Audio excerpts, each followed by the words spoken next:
ఈరోజు హోలగుంద మండలం కొత్తపేట గ్రామం నందు వెలిసిన శ్రీ షేక్ బురం తాత దేవర పూజ కార్యక్రమం నిర్వహించిన వాల్మీకి వెంకటేష్ టీడీపీ కార్యకర్త వెంకటేష్ ఆహ్వానం మేరకు దర్గాకు వెళ్లి తాతాను దర్శించుకుని స్వామివారి సేవలో పాల్గొని తీర్థ ప్రసాదాలు స్వీకరించిన టీడీపీ మాజీ ఇన్ఛార్జి బి వీరభద్రగౌడ నాయకులు.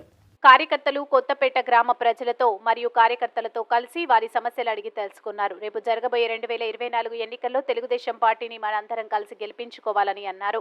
తెలుగుదేశం పార్టీ అధికారంలోకి వస్తే వేదవతి ప్రాజెక్టు పూర్తవుతుంది, సాగు తాగునీరు ఇబ్బందులు తొలగిపోతాయన్నారు.